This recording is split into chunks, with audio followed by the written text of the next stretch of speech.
पीछे हो, पीछे हो, पीछे हो, पीछे हो, पीछे हो।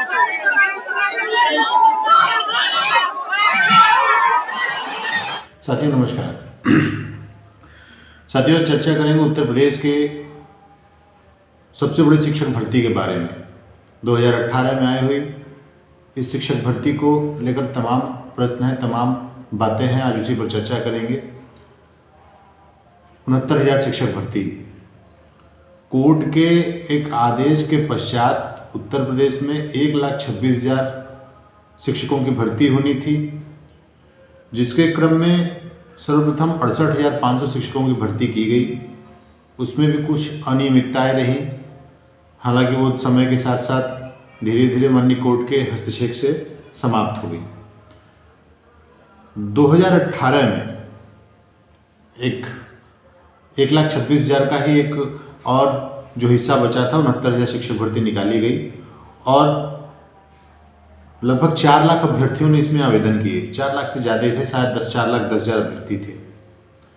आवेदन हुआ, आवेदन पश्चात रिजल्ट आया। 12 मई 2020 को रिजल्ट भी आया और इसके बाद आवेदन के आगे की प्रक्रिया शुरू की गई। लेकिन ये भर्ती शुरू से ही तमाम विवादों को लेकर के चर्चित रही, लाइमलाइट में बनी रही। शुरुआत में एस्टेट के रिजल्ट जब आए थे तब कुछ ऐसे भी लोग पास हो गए थे जो डीजे के ऑपरेटिंग करते थे और पास ही नहीं हुए थे, अच्छा खासा नंबर भी लेकर के आए थे। तमाम अनियमितताओं से भरी हुई भर्ती रही, लेकिन एक सबसे बड़ी जो अनियमितता थी, जिसको लेकर के एक वर्ग काफ़ी समय से लड़ाई लड़ता रहा और आज भी लड़ रहा है, वो है आरक्षण को लेकर के। आरक्षण में अनियमितताओं को जिन अभ्यर्थियों ने बताया, पहले तो जब लिस्ट आई, लिस्ट में जो मेरिट बनी तो जनरल और ओबीसी के बच्चों के बीच में मेरिट में बड़ा कम अंतर था, 1 पॉइंट से भी कम अंतर था, जिसको लेकर के बवाल शुरू हुआ और वहीं से अभ्यर्थियों के दिमाग में आया कि यहाँ पे आरक्षण की चोरी हुई है। आरक्षित वर्ग के बच्चे लगातार सरकार से अपील करते रहे, लेकिन कोई बात उस समय नहीं हुई और भर्ती प्रक्रिया आगे की ओर बढ़ती गई। फिर अभ्यर्थियों का एक वर्ग पिछड़ा वर्ग आयोग चला गया, तो साल भर की कड़ी लड़ाई के बाद अभ्यर्थी वहां से जीत करके आए और पिछड़ा वर्ग आयोग ने जो अपना रिपोर्ट दिया था, उस रिपोर्ट में कहा कि पिछड़ों और दलितों के साथ, यानी कि आरक्षित वर्ग के साथ आरक्षण की गड़बड़ी हुई है और उस गड़बड़ी को पूरा करने के लिए, गड़बड़ी को सही करने के लिए राज्य सरकार को निर्देश दिए। इस दौरान तमाम धरना और विरोध प्रदर्शन के पश्चात भी माननीय मुख्यमंत्री जी या तत्कालीन जो शिक्षा मंत्री रहे सतीश चंद्र द्विवेदी जी इस भर्ती में किसी भी अनियमितता से इनकार करते थे। कई बार इन्होंने विधानसभा में इसको लेकर बयान भी दिया था कि भर्ती कंप्लीट हो चुकी है, भर्ती में कोई अनियमितता नहीं है। लेकिन आयोग के आदेश के बाद, आयोग का रिपोर्ट आने के बाद माननीय योगी जी ने भी 5 सदस्यीय टीम गठित की और इसकी जांच करवाई। इस टीम ने भी बताया कि आरक्षण में गड़बड़ी हुई है, आरक्षण देने में कमी हुई है। जहां 27 और 21% की बात थी, वहां पे 3%, 2% पे आरक्षण दी गई है। 2022 के चुनाव नजदीक थे,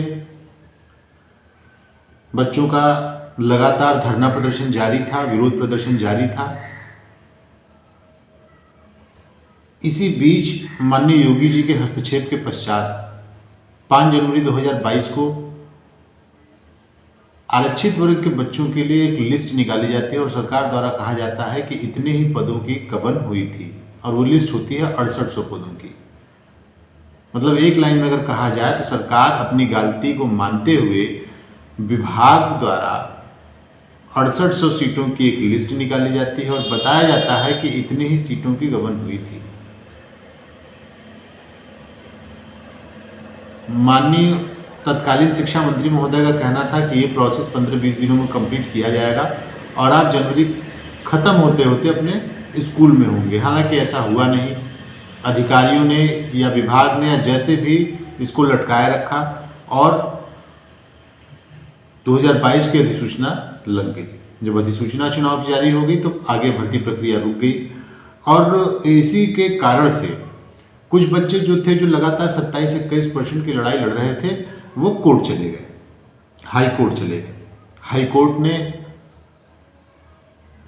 इस पे लगातार सुनवाई की। एक लंबे सुनवाई के पश्चात हाई कोर्ट से जो आर्डर आया, वो आर्डर 13 अगस्त 2024 को आया और हाई कोर्ट ने अपने ऑर्डर में कहा कि जो लिस्ट बनी है उस लिस्ट को रिवाइज किया जाए। आरक्षण में गड़बड़ी को भी उन्होंने माना और लिस्ट को रिविजिट करते हुए जो बच्चे बाहर थे, मतलब जो बच्चे गलत लिस्ट बनने से नौकरी नहीं पाए थे, उनको नौकरी देने की बात कही और जो नौकरी कर रहे थे उन पर विचार करने को कहा गया। इसके पश्चात तमाम धरना प्रदर्शन हुए। अब यहाँ पर उन बच्चों की नौकरी फंस गई जो लगातार 4-5 सालों से नौकरी कर रहे हैं। जनरल वर्ग के जो व्यक्ति, आरक्षित वर्ग के जो व्यक्ति, माफ करिएगा, अनारक्षित वर्ग के जो बच्चे नौकरी कर रहे हैं, उनकी नौकरी फंसती नजर आई। माननीय हाई कोर्ट ने 3 महीने का समय दिया था कोर्ट को कि इस दौरान इस आदेश का पालन कर लिया जाए। हालांकि कोर्ट का आदेश न मानते हुए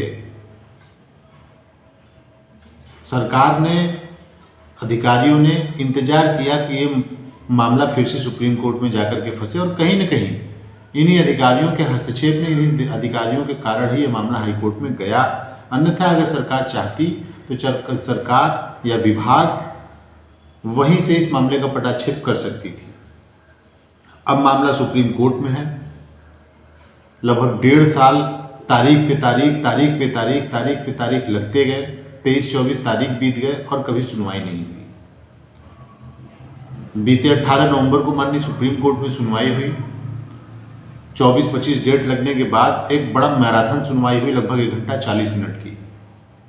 उसमें पिटिशनर की तरफ से एडवोकेट मनीष सिंघवी जी ने बहुत अच्छी बहस की, लगातार रूल रेगुलेशंस पे बात की।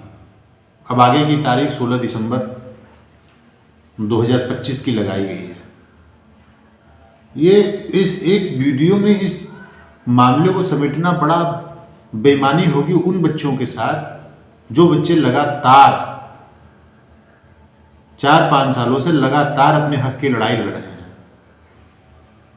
अभी वो सशंकित हैं कि उनके हक का क्या होगा, संविधान प्रदत्त अधिकार का क्या होगा। अगर सुप्रीम कोर्ट से वो केस हार जाते हैं तो न जाने क्या बीतेगी उन बच्चों पे। और माननीय हाई कोर्ट के डबल बेंच का जो आदेश है वो पूर्णतः आरक्षण को लेकर के या बेसिक अधिनियम 1994 को लेकर के उसी बेस पे वो ऑर्डर आया है, जो कि बदलना बड़ा मुश्किल है। तब सरकार क्या करेगी, यहाँ से माननीय कोर्ट क्या आदेश देते हैं, क्या इन बच्चों को न्याय मिल पाएगा, क्या जो नौकरी कर रहे हैं वो बाहर जाएंगे या उनके लिए कोई व्यवस्था की जाएगी। ये तमाम विचार दिमाग में है, तमाम चीज़ें हैं। इन मेहनती अभ्यर्थियों को कानून की लड़ाई पर मजबूर करते हुए सिस्टम ने इतना नीचे कर दिया जिसकी कोई सीमा नहीं है। बच्चे सैकड़ों बार लाठी खाए, ऐसा कोई दरवाज़ा नहीं बचा। मैं लगातार देखा हूँ, ऐसा कोई दरवाज़ा नहीं बचा लखनऊ में जहाँ पर कि ये अभ्यर्थी न गए हों, चाहे वो पक्ष के नेता रहे हों, चाहे वो विपक्ष के नेता रहे हों। आप सोच के देखिए कि एक गरीब पिछड़े दलित परिवार से आने वाले अभ्यर्थी किस तरह से एक डेट के 8-8 लाख 10-10 लाख रुपए एक वकीलों को दे करके केस लड़वाएंगे। कितनी आर्थिक नुकसानी है उनको, कितनी मानसिक दबाव में है वो। हालांकि मामला सुप्रीम कोर्ट में है और इस देश का 85% जो जनता है वो हमेशा न्याय संगत न्यायपालिका की तरफ टकटकी लगाए देखता है और उम्मीद करता है कि न्यायालय ही एक ऐसी जगह है जहां से वो उनको न्याय मिलता है और सही चीज़ें आगे हो पाती हैं। वरना अगर सरकारों की चलें तो सरकारें अपने वोट के लिए कुछ भी कर सकती हैं, किसी की सरकार हो। लेकिन अब समय आ गया है संभवतः 69,000 शिक्षक भर्ती विवाद का अंत हो जाएगा। मैक्सिमम 1-2 डेटों की शायद और बात हो। अगर आप इस भर्ती में हैं तो हमें कमेंट के माध्यम से ज़रूर बताइए कि क्या रिज़ल्ट आ सकता है, क्या ऑर्डर आ सकता है और किस तरह से इस मामले का पटाक्षेप हो सकता है। क्योंकि मेरा मानना है कि जिन बच्चों का हक अधिकार लूटा गया, जो बच्चों 5 सालों से लगातार लड़े, उनको भी नौकरी मिलनी चाहिए और वो बच्चे जो लगातार 5 साल से नौकरी कर रहे हैं उनको भी नौकरी मिलनी चाहिए। क्योंकि वो कहीं फर्जी डिग्री लेकर के नौकरी लेने नहीं गए थे, उनको विभाग के लिस्ट में उनका नाम था तब वो नौकरी लेने गए।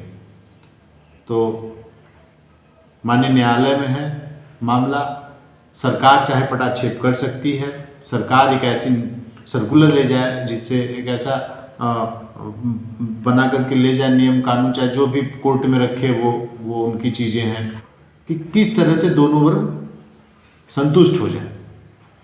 वर्ग में तो उन्होंने बांटा, हम तो अभ्यर्थी की संज्ञा देते हैं, चाहे वो किसी भी वर्ग का हो। तो कमेंट के माध्यम से आप अपनी राय जरूर रखें, वीडियो लाइक करें, पसंद आई हो तो चैनल को सब्सक्राइब करके हमारी ताकत को बढ़ाएं। नमस्कार दोस्तों।